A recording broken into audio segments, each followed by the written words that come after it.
ജെറുസലേമിൽ ബസ് സ്റ്റോപ്പിൽ വെടിവയ്പ് 6 പേർ കൊല്ലപ്പെട്ടു. വടക്കൻ ജെറുസലേമിൽ ബസ് സ്റ്റോപ്പിലാണ് ആക്രമണമുണ്ടായത്.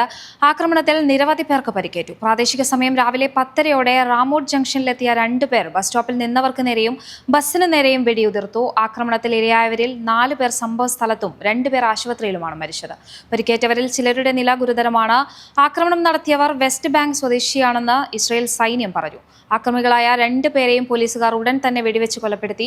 കൊല്ലപ്പെട്ടവരിൽ 50 വയസ്സുള്ള ഒരു പുരുഷനും സ്ത്രീയും 30 വയസ്സുള്ള 3 പുരുഷന്മാരുമാണുള്ളതെന്ന് ഇസ്രായേൽ ആരോഗ്യ മന്ത്രാലയം അറിയിച്ചു.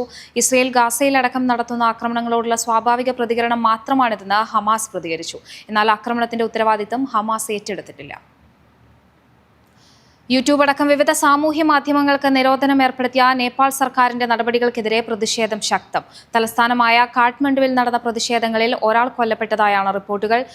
ജെൻസി തലമുറയിൽപ്പെട്ടവരാണ് പ്രതിഷേധവുമായി തെരുവിലിറങ്ങിയത്. രജിസ്റ്റർ ചെയ്യാത്ത 26 സോഷ്യൽ മീഡിയ പ്ലാറ്റ്ഫോമുകൾക്ക് പിന്നാലെ Facebook, YouTube, LinkedIn, X, Instagram തുടങ്ങിയവയും സർക്കാർ നിരോധിച്ചു. ഇതാണ് ജെൻസികളെ തെരുവിലിറങ്ങിയ പ്രതിഷേധക്കാർ പാർലമെന്റ് വളയുകയും അതിക്രമിച്ച് പാർലമെന്റ് വളപ്പിലേക്ക് ഇടിച്ചു കയറുകയും ചെയ്തു.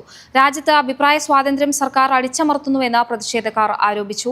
സമരക്കാരെ നേരിടാൻ പോലീസ് റബ്ബർ ബുള്ളറ്റുകൾ ഉപയോഗിച്ച് വെടിയുതിർത്തു. പ്രതിഷേധക്കാരിൽ ഒരാൾക്ക് ജീവൻ നഷ്ടമായതായി റിപ്പോർട്ടുകളുണ്ട്. സമരം അക്രമാസക്തമായതോടെ തന്ത്രപ്രധാനമായ പ്രദേശങ്ങളിൽ സർക്കാർ കർഫ്യൂ പ്രഖ്യാപിച്ചു. സ്കൂൾ ക്യാന്റീനുകളിൽ 10ഓളം ഉൽപ്പന്നങ്ങളുടെ വിൽപ്പന നിരോധിച്ച കുവൈത്ത്. ശീതളപാനീയങ്ങൾക്കുൾപ്പെടെ വിലക്ക്. സ്കൂൾ ക്യാന്റീനുകളിൽ വിതരണം ചെയ്യുന്ന ഭക്ഷണങ്ങളുടെ ഗുണനിലവാരം മെച്ചപ്പെടുത്താനും വിദ്യാർത്ഥികളുടെ ആരോഗ്യം സുരക്ഷിതമായിരിക്കാനും ലക്ഷ്യം വച്ചാണ് നടപടി.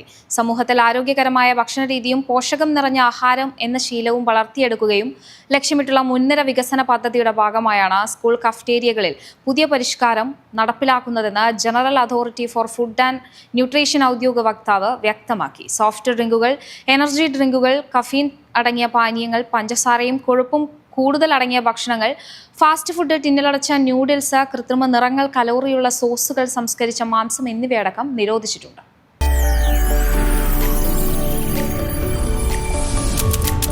NTV UAE to the world.